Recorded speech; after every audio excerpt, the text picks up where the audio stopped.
ಹೆಣ್ಣು ಒಂದು ತಪ್ಪು ಮಾಡಿದರೂ ಸಂತೈಸಿಕೊಳ್ಳೋ ಮನೋಭಾವನೆ ಇರುತ್ತದೆ.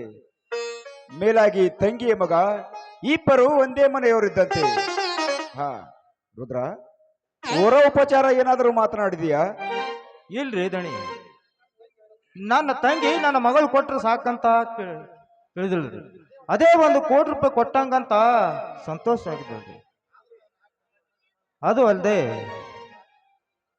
ಆದರೂ ನಾನು 4 ಮಂದಿಯಾಗ ಮದುವೆ ಸಹ ಏನಾದರೂ ಮದುಮಕ್ಕಳಿಗೆ ವರ ಉಪಚಾರ ಕೊಡ್ಬೇಕಂತ ವಿಚಾರ ಮಾಡೀನ್ರಿ ದಣಿರಿ.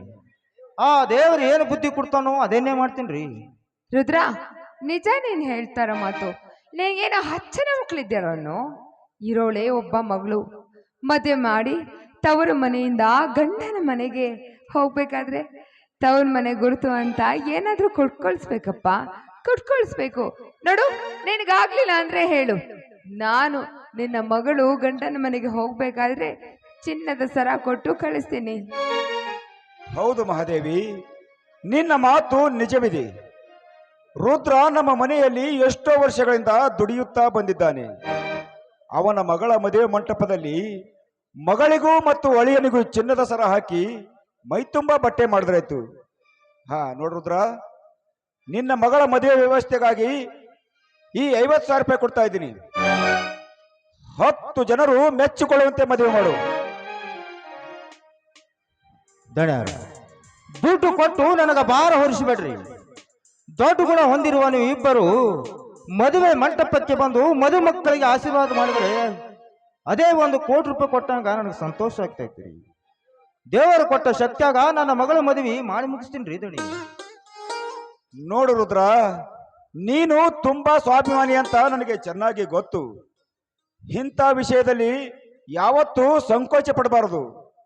ಮದ್ವಿ ಮುಂಜೆ ಅಂದ ಮೇಲೆ ಹೆಚ್ಚು ಕಮ್ಮಿ ದುಡ್ಡು ಬೇಕಾಗುತ್ತದೆ. ಅದು ಅಲ್ಲದೆ ನಾವು ಕೊಡುತ್ತಿರುವ ಈ ದುಡ್ಡು ನಿನಗೆ ಸಾಲ ಅಂತ ಕೊಡ್ತಾ ಇಲ್ಲ, ನಿನ್ನೆ ಮೇಲಿಟ್ಟಿರುವ ಪ್ರೀತಿ ವಿಶ್ವಾಸಕ್ಕಾಗಿ ಕೊಡ್ತಾ ಇದ್ದೀವಿ. ಹೌದು, ತಾಯಿ ಇಲ್ಲದ ಮಗಳವಳು. ತಂದೆ ತಾಯಿಯ ಸ್ಥಾನದಲ್ಲಿ ನಿಂತು ನಾವು ಈ ಹಣನ ಕೊಡ್ತಾ ಇದ್ದೀವಿ. ದಯವಿಟ್ಟು ಬೇಡ ಅಂತ ಹೇಳ್ಬೇಡ ರುದ್ರ. ತಗೊಳಪ್ಪ, ತಗೋ.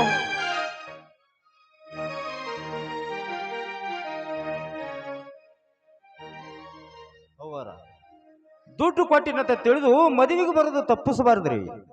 ಒಂದು ವೇಳೆ ತಪ್ಪಿಸಿದೆ ಆದರೆ ಹೊಳ್ಳಿ ಮನಿ ಕಾಲಿಡುದಿಲ್ಲ ನೋಡ್ರಿ ಅವರ, ಹೊಳ್ಳಿ ಮನಿ ಕಾಲಿಡುದಿಲ್ಲ ನಾನು. ಹುಚ್ಚಪ್ಪ, ನಿನ್ನ ಮಗಳ ಮದುವೆ ತಪ್ಪಿಸಿದರೆ ನೋಡಿದ ಜನ ಏನಂದಾರು?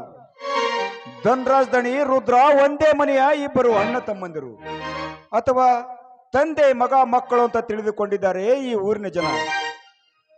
ನೋಡು ರುದ್ರ, ಇದು ನಿನ್ನ ಮಗಳ ಮದುವೆ ಅಲ್ಲ, ನನ್ನ ಮಗಳ ಮದುವೆ. ಖಂಡಿತವಾಗಿಯೂ ಬಂದೇ ಬರುತ್ತೇನೆ ನನ್ನ ಮಗಳ ಮದುವೆಗೆ. ಬಹಳ ಸಂತೋಷವಾಯ್ತ್ರಿ ದಣಿ ನಿಮ್ಮ ಮಾತಿನಿಂದ. ಗಣ್ಯರ, ನನ್ನ ಮಗಳ ಮದುವೆಗೆ ನಿಮ್ಮ ಚಿಕ್ಕ ಮಗ ಮಾಂತೇಶಪ್ಪನು ಬರ್ಬೇಕಲ್ರಿ ದಣ್ಯರ. ರುದ್ರ, ಅದಕ್ಕೆ ಯಾಕೆ ಚಿಂತೆ ಮಾಡ್ತೀವೋ? ನೀವು ಫೋನ್ ಮಾಡಿ ವಿಷಯನ ತಿಳಿಸ್ತೀನಿ. ಮದುವೆಗೆ 4 ದಿನ ಮುಂಚೆನೆ ಅವನನ್ನು ಕರೆಸಿದ್ರಾಯ್ತು. ಮಹಾದೇವಿ, ನೀನೇಕೆ ಫೋನ್ ಮಾಡಿ ವಿಷಯ ತಿಳಿಸುವೆ? ಅವನೇ ವಿದ್ಯಾಭ್ಯಾಸ ಮುಗಿಸಿಕೊಂಡು ಇನ್ನು 3-4 ದಿನಗಳಲ್ಲಿ ಈ ಊರಿಗೆ ಬರುತ್ತಿದ್ದಾನೆ. ನಾವು ಮದುವೆಗೆ ಹೋಗುವ ಸಮಯದಲ್ಲಿ ಅವನನ್ನು ಜೊತೆಯಲ್ಲಿ ಕರೆದುಕೊಂಡು ಹೋದ್ರಾಯ್ತು.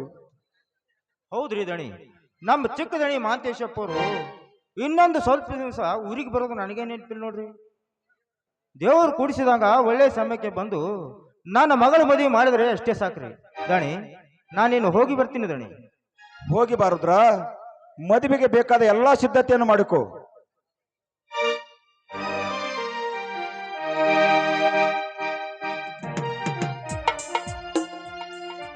ಮಾದೇವಿ, ನಾನು ಸ್ವಲ್ಪ ತೋಟದ ಕಡೆಗೆ ಹೋಗಿ ಬರಲೇ? ಆಯ್ತು ರೀ, ಆದಷ್ಟು ಬೇಗ ಬಂದ್ಬಿಡ್ರಿ. ಸರಿ.